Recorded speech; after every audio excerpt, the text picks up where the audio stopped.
Hola a todos nuestros interlocutores, bienvenidos a este podcast, el primer episodio de El Oráculo del 12, podcast que nace precisamente de una clase que estábamos viendo en el bloque 12 de la Universidad Pontificia Bolivariana. Entonces, hoy queremos hablarles precisamente de este curso y de lo que nos ha puesto a pensar últimamente. Aquí nos encontramos Juan Camilo Ciro, su tocayo Juan Camilo Figueroa y su humilde servidor Roberto Guevara.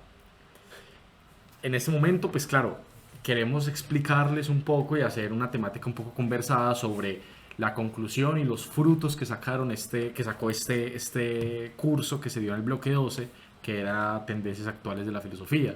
Queremos precisamente hacer como eh, realmente una investigación dentro de un campo que se estudió dentro de la clase, que era el giro pragmático y el giro lingüístico enfocado en la relación de la filosofía y la literatura. A ver, me explico.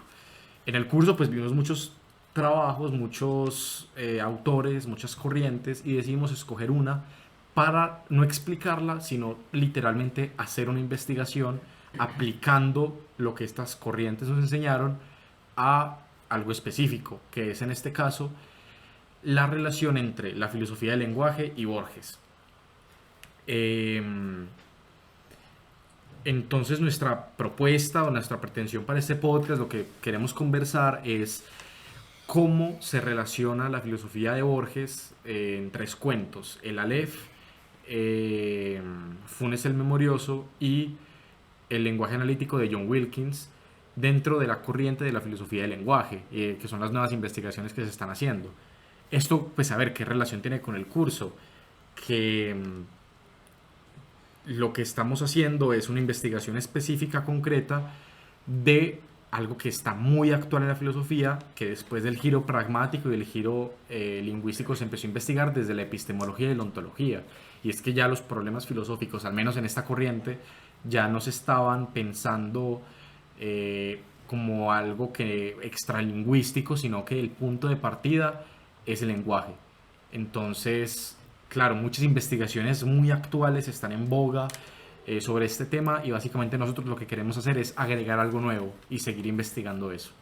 Entonces, bueno, quisiera presentar a nuestros acompañantes. Ciro. Bueno, gracias. Eh, de antemano, pues es un tema que veníamos pensando y que nos ha llamado mucho la atención y también pues particularmente me ha llamado mucho la atención a partir de ciertas clases y ciertos autores con los que pues mis compañeros estuvieron de acuerdo para hablar en este podcast. Eh, bueno, al fin y al cabo lo que pretendemos es, es ver una relación, establecer una relación y ver una línea concordante entre la literatura de Borges, específicamente en estos tres cuentos que ya hemos mencionado, y el giro lingüístico hizo el giro lingüístico, el giro Ya. entre esos tres cuentos que ya hemos mencionado y el giro lingüístico como viéndolo algo que se ha visto en clase y además de verlo en clase es un tema preponderante en la filosofía actual. Entonces, más o menos eso es lo que queremos llegar a dilucidar y a conversar en ese podcast. Bueno, ya me presentaron claramente, pero Claro. eh, estos personas están excesivamente serios, pero bueno, claramente hay que recalcar las relaciones entre, pues, cuál es el objetivo, pues, como, o la temática del podcast en general, que sería también recalcar esta relación entre filosofía y literatura, en donde establecemos, pues, un diálogo que significa ampliamente los corrientes epistemológicas que se nos están presentando el día de hoy y en donde pondremos en diálogo lo que viene siendo o pondremos en cuestión y de pronto acercándose un poco al debate lo que viene siendo esta corriente del giro lingüístico con partes de la filosofía analítica y los cuentos de Borges de los cuales también vamos a hablar el día de hoy.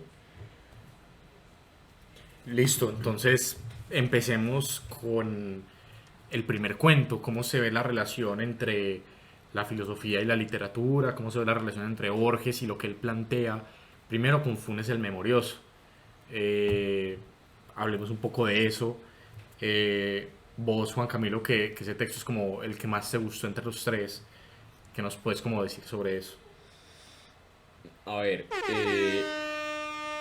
Funes el Memorioso tiene unas características importantes a mi parecer que vienen siendo pues como la visión de lenguaje que se tiene aquí, en donde el protagonista es un personaje sumamente peculiar, en donde este después de un accidente con su caballo se cae y después de caer se cae, Sí, claro, se el man cae como, inclusive yo creo que es también una metáfora de Pablo, De Pablo de Tarso, de sí. Pablo de pues, Tarso. porque el man se cae de un caballo y al final Ve termina, a Dios. sí, Sí.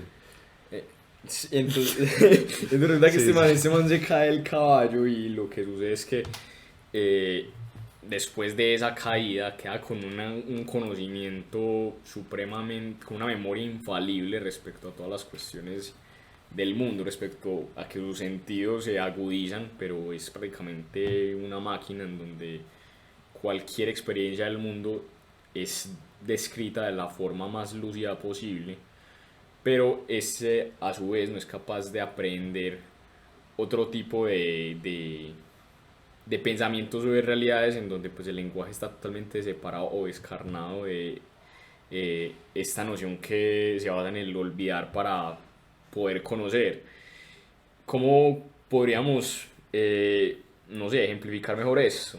En donde hay una, en la página número 5 pues podemos observar que eh, hay un fragmento en donde dice lo siguiente: resolvió reducir cada una de sus jornadas pretéritas a unos 70.000 recuerdos, que definiría luego por cifras. Lo disuadieron dos consideraciones: la conciencia de que la tarea era interminable y la conciencia de que era inútil. Pensó que en la hora de la muerte no habría acabado aún de clasificar todos los recuerdos de la niñez. Como podemos observar, pues hay él trata de sistematizar el lenguaje o trata de sistematizar todos esos recuerdos que tiene por medio del nombramiento y de la descripción de los mismos.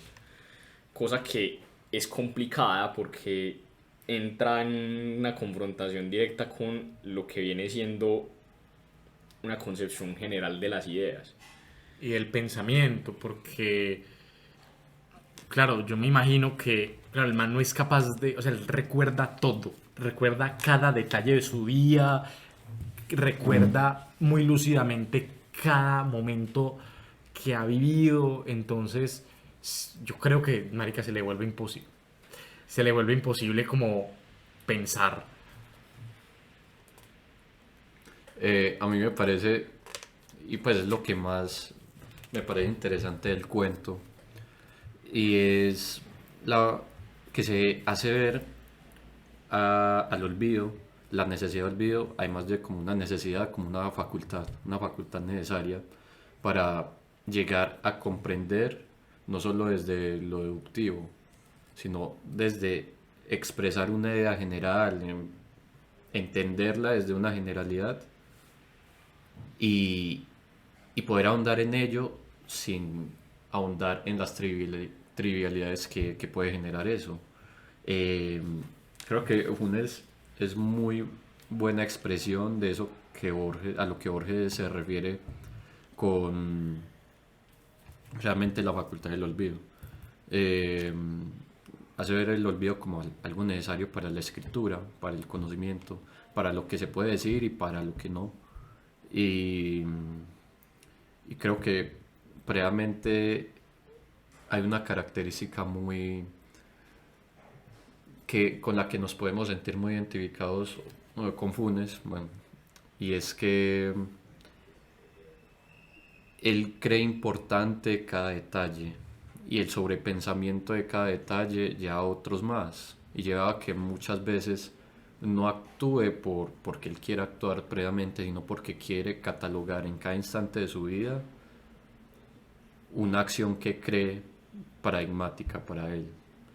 Y creo que muchas veces realmente pecamos de sobrepensar mucho las cosas en muchas situaciones. Eso pues ya se presta para pensarlo en un ámbito enteramente cotidiano. Pero me parece interesante también como traerlo a colación como ese caso en el que también nos podemos sentir identificados con Funes. Yo podría tener como una pregunta y no podría ser una contraposición entre, pues teniendo en cuenta las corrientes filosóficas y el giro lingüístico, no podría considerarse pues o anteponer o antagonizar el lenguaje visto desde cierta forma u otra. O sea, podría decirse que el lenguaje es arbitrario o que o este se trata pues como de canalizar de una forma analítica en donde pues básicamente los términos tengan una noción completamente silogística de las cosas. Podría como antagonizar esas dos cosas o podría decirse que Borges en medio de concebir el lenguaje como esencialmente metafórico podría constituirse, esa es una de mis grandes dudas, podría constituirse eso como una crítica hacia ese tipo de pensamiento sobre el lenguaje. Creo que claramente se puede ver como una crítica realmente a lo aprehensible y lo omniabarcante que se puede llegar a decir del lenguaje, cosa que nunca termina de suceder.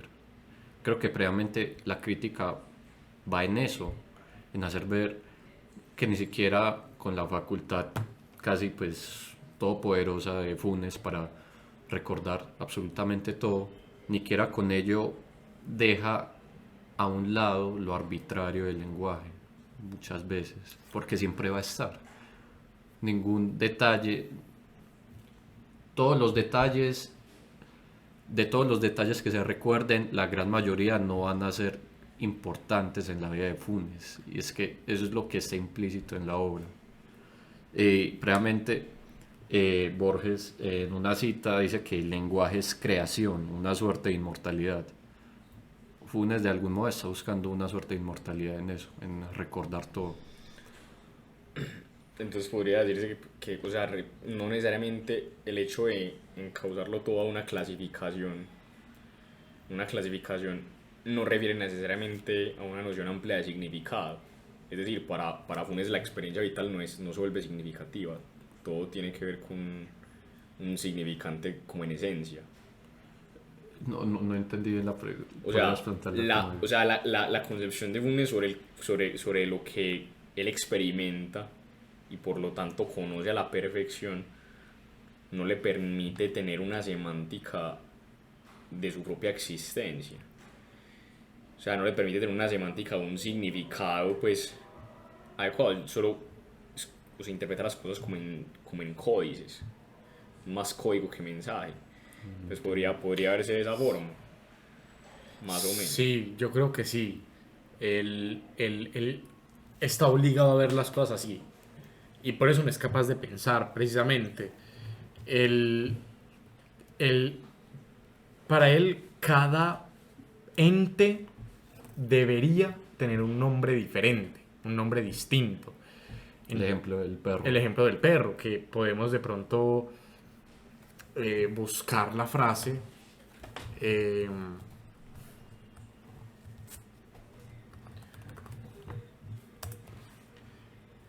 Listo. Sí. Por ejemplo, él dice como textualmente.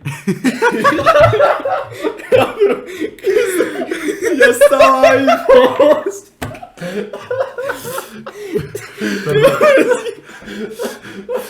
Es que estaba buscando la frase con texto para el interlocutor, estaba buscando la frase en el computador y ya estaba ahí puesta. Bueno, sí, textualmente. textualmente dice: este, no lo olvidemos, era casi incapaz de ideas generales platónicas. No solo le costaba comprender que el símbolo genérico perro abarcara tantos individuos dispares de diversos tamaños y diversa forma. Le molestaba que el perro de las 3 y 14, visto de perfil, tuviera el mismo nombre que el perro de las 3 y cuarto, visto de frente. Entonces, claro, aquí en Funes tiene que ponerle un nombre a cada individuo, y no solo a cada individuo, sino a cada instancia del mismo individuo.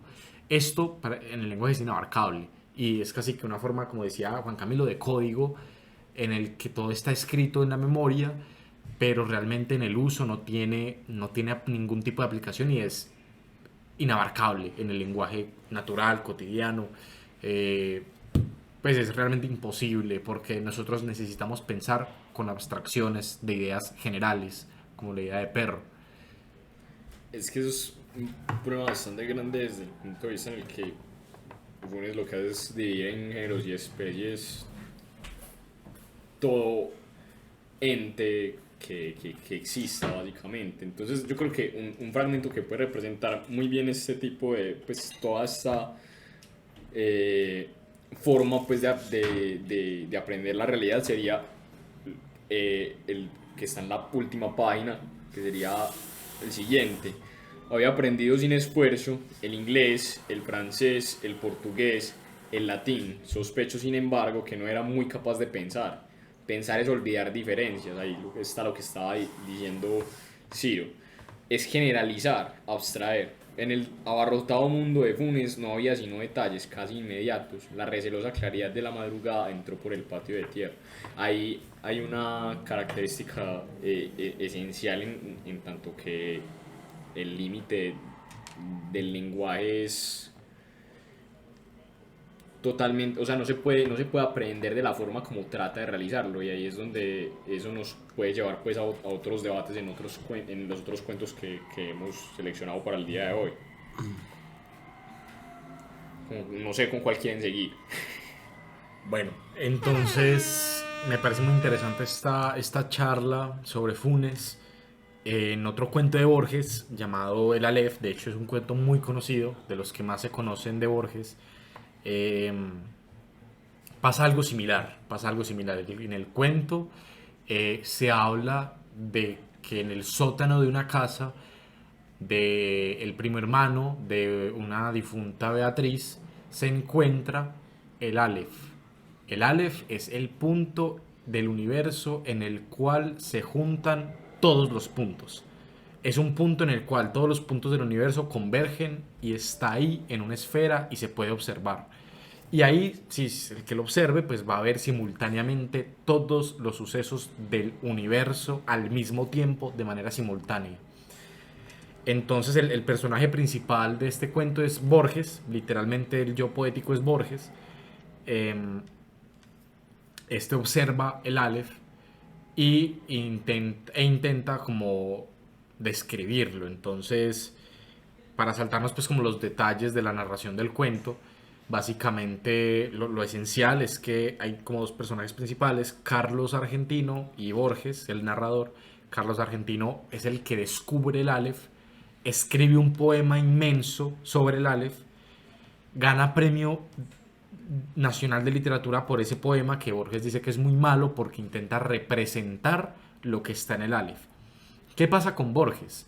Él observa este punto en el cual convergen todos los puntos y en el cuento, más o menos por la mitad, dice: en este momento yo voy a intentar describirlo, pero se me hace imposible, genuinamente imposible, el lenguaje siendo lineal, describir algo que sucede de manera simultánea y es tan inmenso como todo el universo. Es decir, si a mí se me presenta todo el universo en un instante, el lenguaje se convierte en algo muy pequeño, en un instrumento casi que inservible para poder designar tanta realidad y para poder atrapar tanta realidad. Borges dice: para mí se me va a hacer imposible enumerar tantos hechos. Y empieza como a enumerar como lo que vio. Entonces ve la araña que se encuentra en una esquina de una iglesia en el Ecuador, ve todas las caras del mundo, dice que inclusive ve la cara del lector, dice que lee las cartas de Beatriz, todo en un instante. Me imagino que lee todos los libros del mundo, todo lo que esté sucediendo en el universo lo ve en ese instante. Aquí, a ver, empecemos con la relación con Funes. La relación con Funes es que Funes aprendía todas las sensaciones de los sentidos en un solo instante y se le quedaban memorizadas y para él era muy difícil, pues, utilizarlas en el lenguaje porque, claro, cada cosa particular tenía un nombre particular. En este caso pasa algo muy similar. Hay algo muy grande, pues es la simultaneidad de todo el universo, pero el lenguaje es muy corto para poder designar todo eso. Es inabarcable. Y realmente se me viene una palabra para esto y es la capacidad de abstracción de un hecho en específico. Y es que creo yo, como en el último párrafo que lo menciona también de Funes, la abstracción se vuelve la facultad para designarlo en un lenguaje, para ponerlo en un lenguaje más o menos entendible y no tan ambiguo, que lo que se podría decir, experimentar en un hecho como el del Aleph, donde se ve absolutamente todo simultáneamente en cuestión de un instante.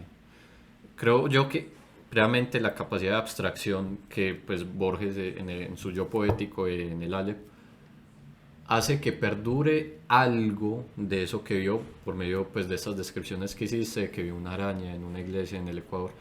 Digamos A ver, que no es literal. no, Me no lo es acabo literal. de sacar. Sí, o sea, hay que entender Sí. eso como que Pero sí, se entiende la idea. se entiende la idea. Son lugares de los más particulares y hechos de lo más trivial, desde el más trivial hasta el más importante o más general, los que ve. Y realmente la capacidad de abstracción se hace necesaria si se quiere plantear un entendimiento por medio de un lenguaje. ¿Por qué? Porque realmente no se está adecuando cada ente a una categoría en específico. Se está haciendo una síntesis de ello.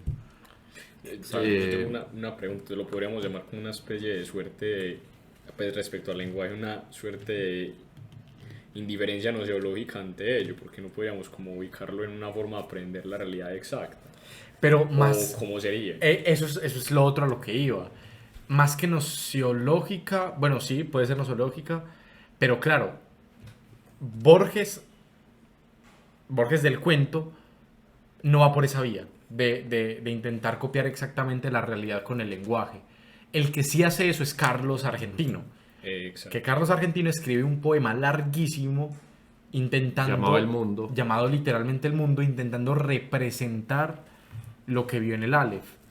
Y para Borges esto no puede ser así. Entonces, claro, hay un tema nociológico ahí de no poder llegar a la exactitud de la realidad, porque el lenguaje se basa es en el uso y en cómo nosotros lo usamos para crear conceptos, hacer conexiones, síntesis. Entonces, claro, para Borges del cuento, por eso él se dedica a describir. Para Borges del cuento el lenguaje no es representacionalista, no se tiene que basar en representar y en copiar la realidad, como inclusive se puede analizar con Wittgenstein en el Tractatus, sino que es más bien una suerte de síntesis y creación de conceptos que nos ayudan a pensar. Y hay una relación. Y que meramente aluden a esa realidad. Claro. No la describen o no espera describirla exactamente, sino que la aluden. Y realmente pueden hacer una metáfora a partir de ahí. Un montón de pues, estilos ya de escritura en los que se puede pues, proliferar el lenguaje. Y también podría tener una relación, pues, o verse desde, pues, desde, por ejemplo, la teoría kantiana, pues, tiene que ver con la cuestión de la aprehensión del conocimiento. Pues no se puede conocer algo que esté por fuera de la experiencia y dentro de los límites del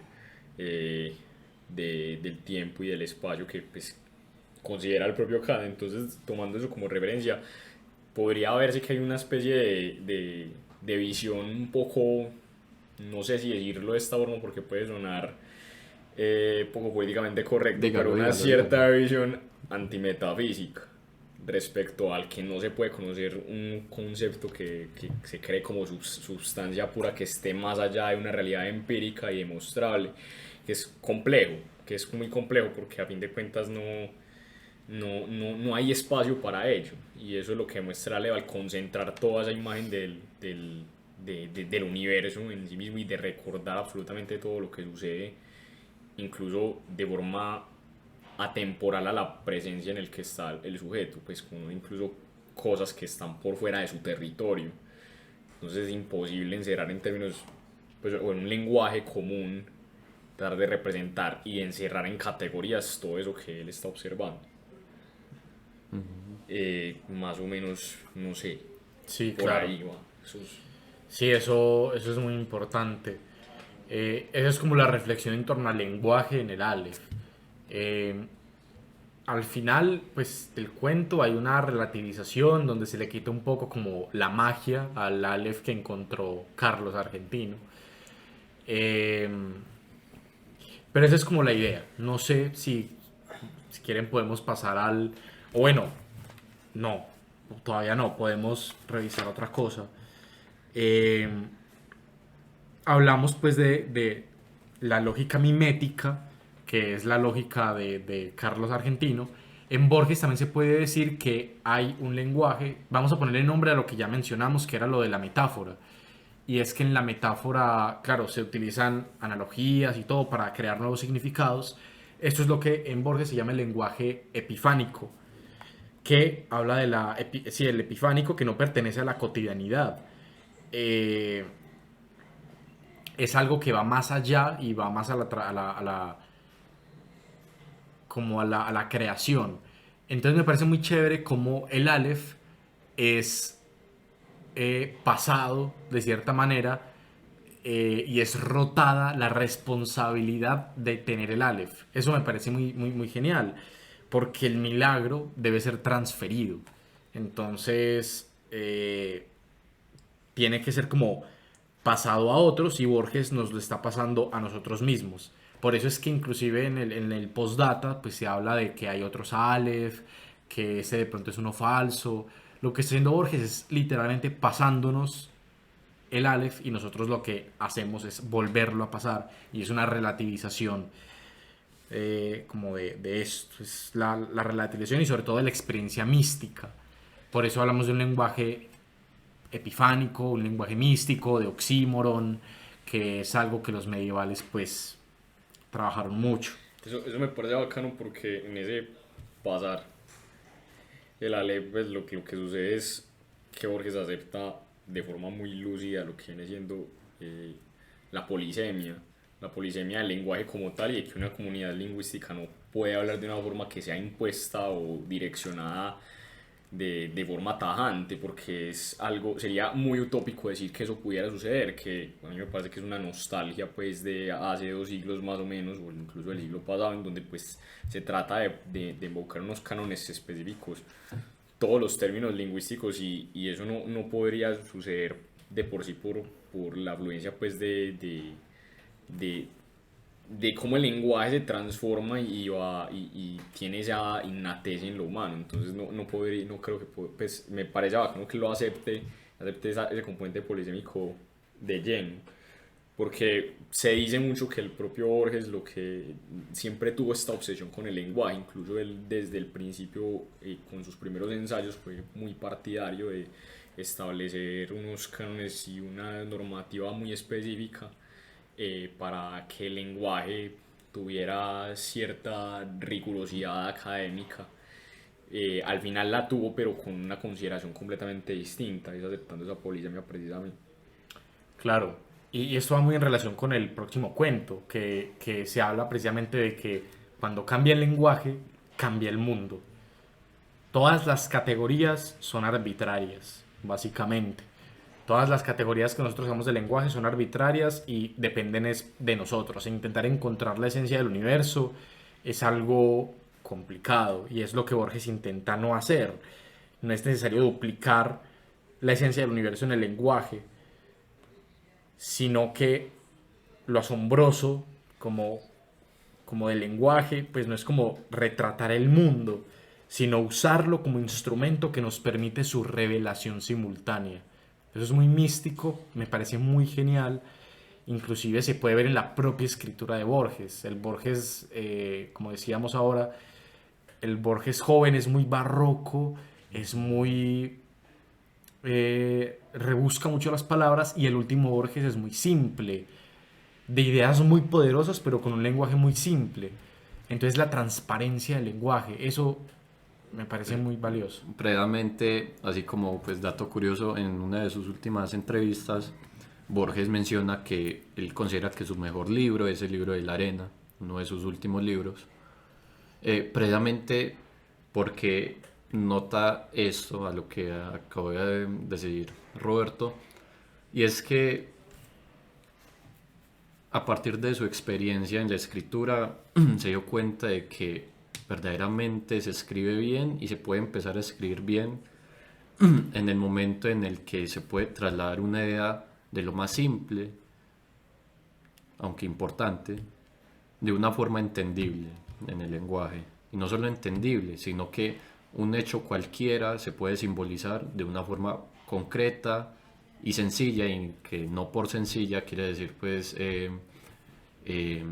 sin ningún tipo de mérito, sino todo lo contrario, un mérito en el sintetizar todo eso complejo que él quería en su principio, pues en sus primeros escritos, pues dilucidar de algún modo.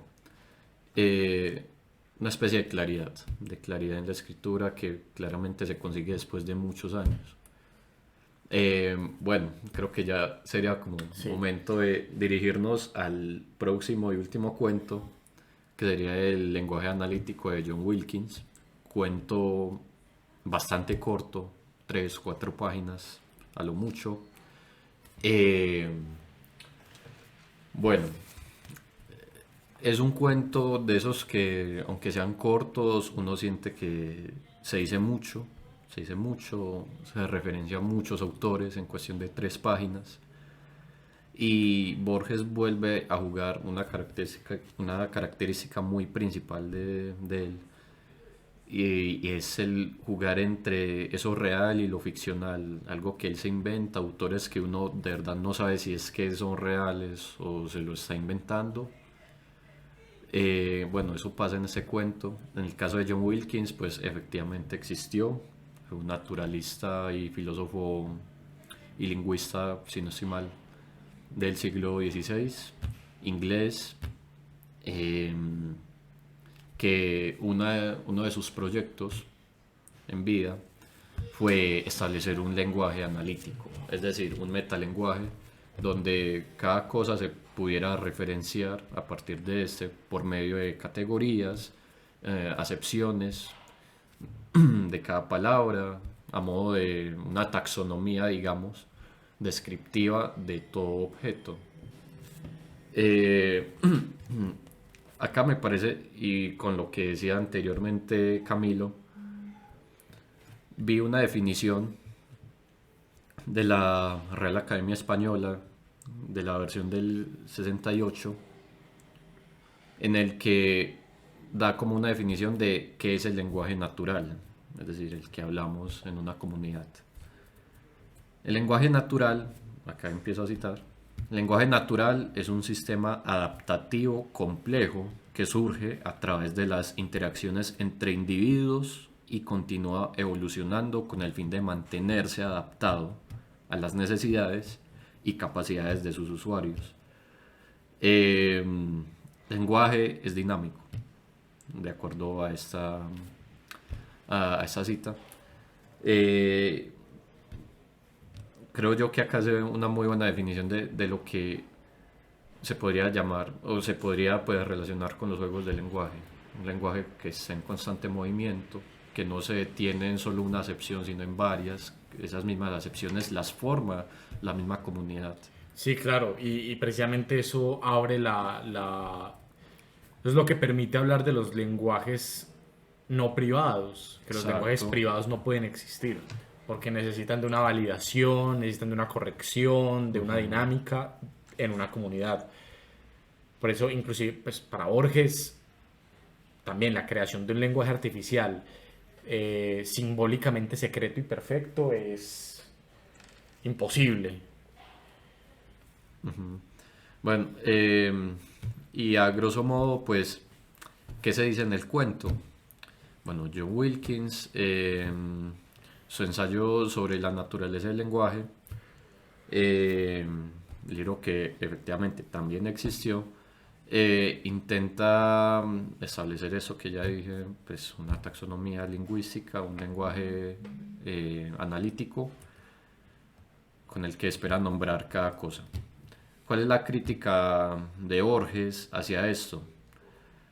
Y es que, siendo Borges pues un escritor que, como hemos visto en los anteriores cuentos, reflexiona mucho en torno al lenguaje, se puede decir que pues cada cuento tiene algo de reflexión filosófica. En John Wilkins pues no es la excepción, y quiere demostrar que hay cosas, y esas cosas es lo arbitrario, detalles en específico que no tienen ningún efecto duradero en la realidad, ni principal ni primordial, que aún así vale la pena nombrar. Y eso arbitrario es todo lo que hablamos en un cotidiano, es toda la interacción natural, como he definido pues anteriormente, natural, que se adapta en las comunidades. Entonces, claro, acá voy a citar una parte del cuento.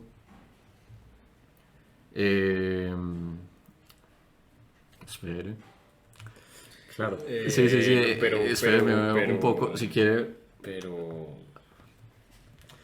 Gracias. Gracias. A ver. Bueno, que es una parte muy curiosa y que de hecho, si no estoy mal, en Las palabras y las cosas de Foucault lo cita. Foucault cita esta parte del cuento de Borges.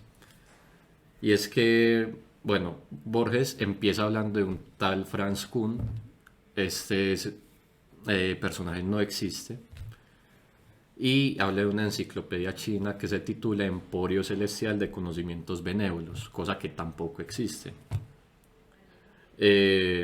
Menciona que en sus remotas páginas está escrito que los animales se dividen en A, pertenecientes al emperador; B, embalsamados; C, amaestrados; D, lechones; E, sirenas; F, fabulosos; G, perros sueltos; H, incluidos en esta clasificación; I, que se agitan como locos; J, innumerables; K, dibujados con un pincel finísimo de pelo de camello; L, etcétera; M, que acaban de romper el jarrón; N, que de lejos parecen moscas.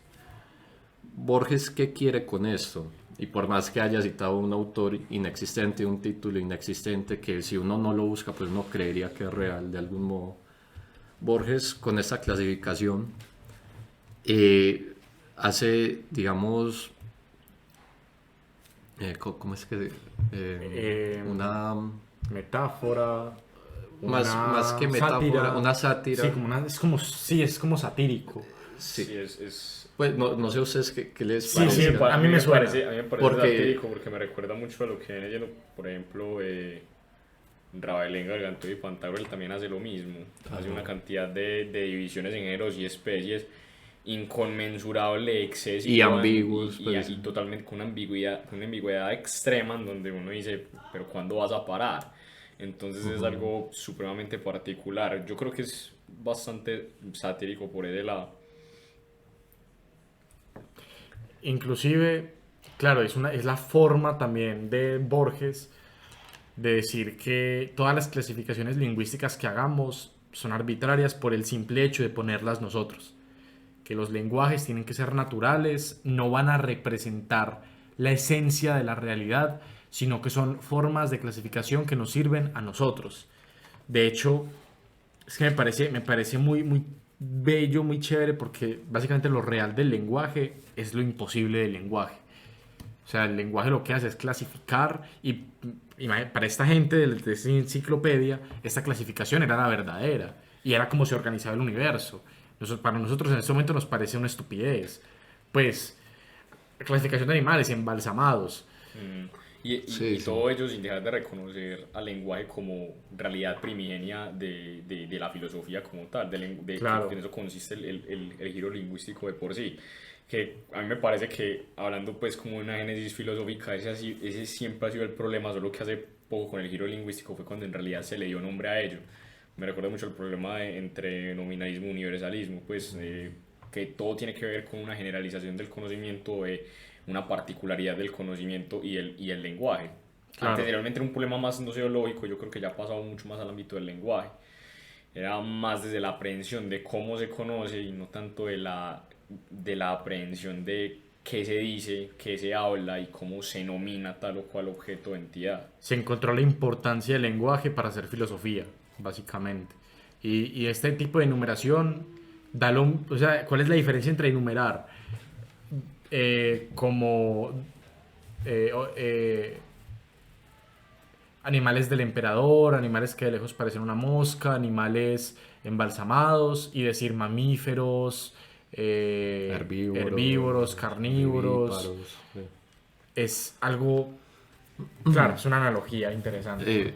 Y bueno, a ver, previamente ahí recae lo interesante y lo importante para hablar en ese cuento, y es que, y acá cito nuevamente porque realmente es la síntesis de ese problema, y es que hay una imposibilidad para penetrar en el esquema divino del universo. Sin embargo, esa imposibilidad no puede disuadirnos de planear esquemas humanos, aunque nos conste que estos son provisorios.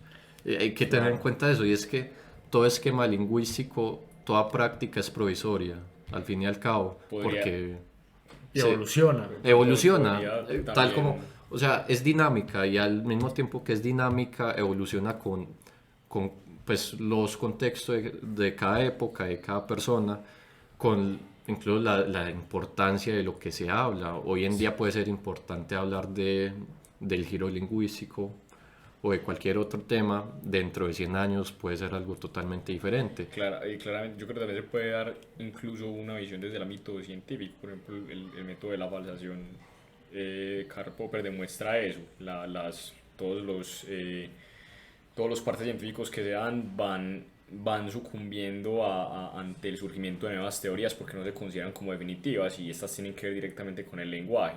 Incluso la realidad de la ciencia, que es muy creída por muchas personas como algo inamovible, también tiene esta característica en la cual se presenta un dinamismo y una polisemia constante, donde no es una realidad, no es una realidad unívoca, sino que se va transformando. Exacto.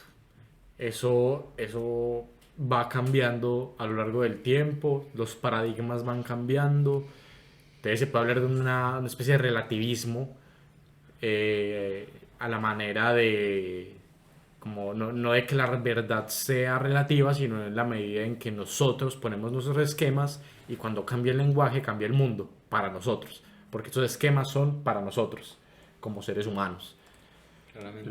Yo creo que, pues si ya vamos Vamos finalizando, pues terminando. Claro. yo creo que habría que hacer como una, no sé, como una intervención, ¿sí? Porque no sé si quedó claro del todo cuál es la relación entre lo que viene siendo, pues, literatura y filosofía. Pues a mí voy a dar, pues, como mi percepción del asunto, y es que, pues, a partir del contenido de los textos como tal, se ha encontrado, pues, como este propósito de hablar de unas teorías filosóficas que ya tienen su bagaje histórico, que no tiene que ver tanto con esta cuestión de una crítica literaria ni una sociología de la literatura, porque a partir de esto Borges es perfecto para ello, porque Borges es una mezcla, entremezcla de una forma bastante sencilla, pero de una forma muy lúcida, lo que viene siendo toda esta filosofía integrada con la literatura. Entonces, a partir de ese contenido que se da, hemos escogido pues el problema filosófico del lenguaje, porque también el propio Borges, a partir de esa crisis que él siempre tuvo, decidió plasmarlo en unas palabras, en las palabras que él siempre ha utilizado para referirse hacia lo real, y ese desahogo con lo real que él tiene. Entonces yo digo eso, que es a partir del contenido, y por eso validamos que esa sea la relación entre las teorías de las cuales estamos hablando y de los textos. Más Sí, que claro. todo, sí, más a partir del contenido. Sí, no, claro, tiene mucho sentido. Es sobre todo eso. Por eso es un análisis más filosófico. Borges, de hecho, es el autor literario más citado en los artículos científicos. Una relación literatura-ciencia muy interesante también.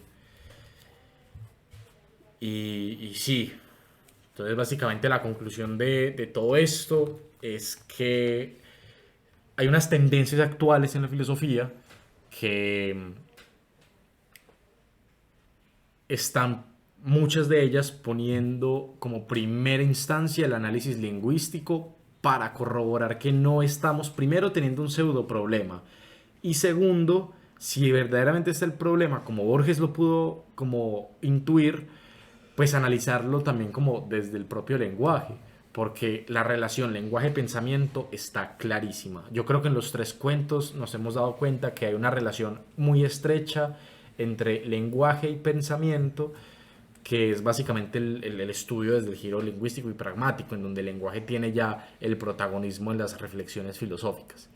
Entonces lo que hicimos acá fue básicamente literalmente una investigación dentro de este paradigma. Espero que los interlocutores hayan disfrutado y también se hayan volado la cabeza con esto. Eh, por último, no, pues Sí, ya sí, diga. para terminar, ya, Bueno. eso. Me parece que Borges previamente pone en discusión en esos tres cuentos y en gran parte de todo lo que escribió, de toda su obra, pone en discusión cuando un texto es estrictamente filosófico o no, y si acaso hay un canon que se deba adecuar a todo texto que quiera ser filosófico. Para mí, Borges desde la literatura pone en evidencia que no se necesita seguir una categoría canónica de esto, que incluye desde un cuento, un poema, se puede hacer filosofía. Y creo que eso es lo más enriquecedor de esto, de todo esto que hemos conversado, y es que a partir de cuentos se puede armar toda una discusión filosófica en torno a ello y expresado de una forma muy lúcida y mucho más interesante. ¿No? Y Totalmente de acuerdo. cuentos muy cortos, poesía muy corta, es como si Borges fuera capaz de sintetizar todo un universo en unas cuantas líneas. Sí, lo mismo que reconoce que no se puede hacer, se acerca. Es Claro. particular eso, que sea uno de los que más proyecte una especie de Aleph para que se vea universalmente de la forma más cercana posible, en lo posible, en todo el ámbito de lo posible, porque también lo menciona bastante, siempre en el ámbito de que se pueda realizar. Claro. Entonces, nada. Eso es... Eso sería Eso todo. sería todo. Espero que les haya gustado mucho el podcast, que se hayan también volado la cabeza con nosotros. Tal vez no es recomendable haber escuchado esto bajo el efecto de cualquier tipo de sustancia alucinógena. Y nos vemos seguramente no en una próxima ocasión. Hasta luego. Hasta luego.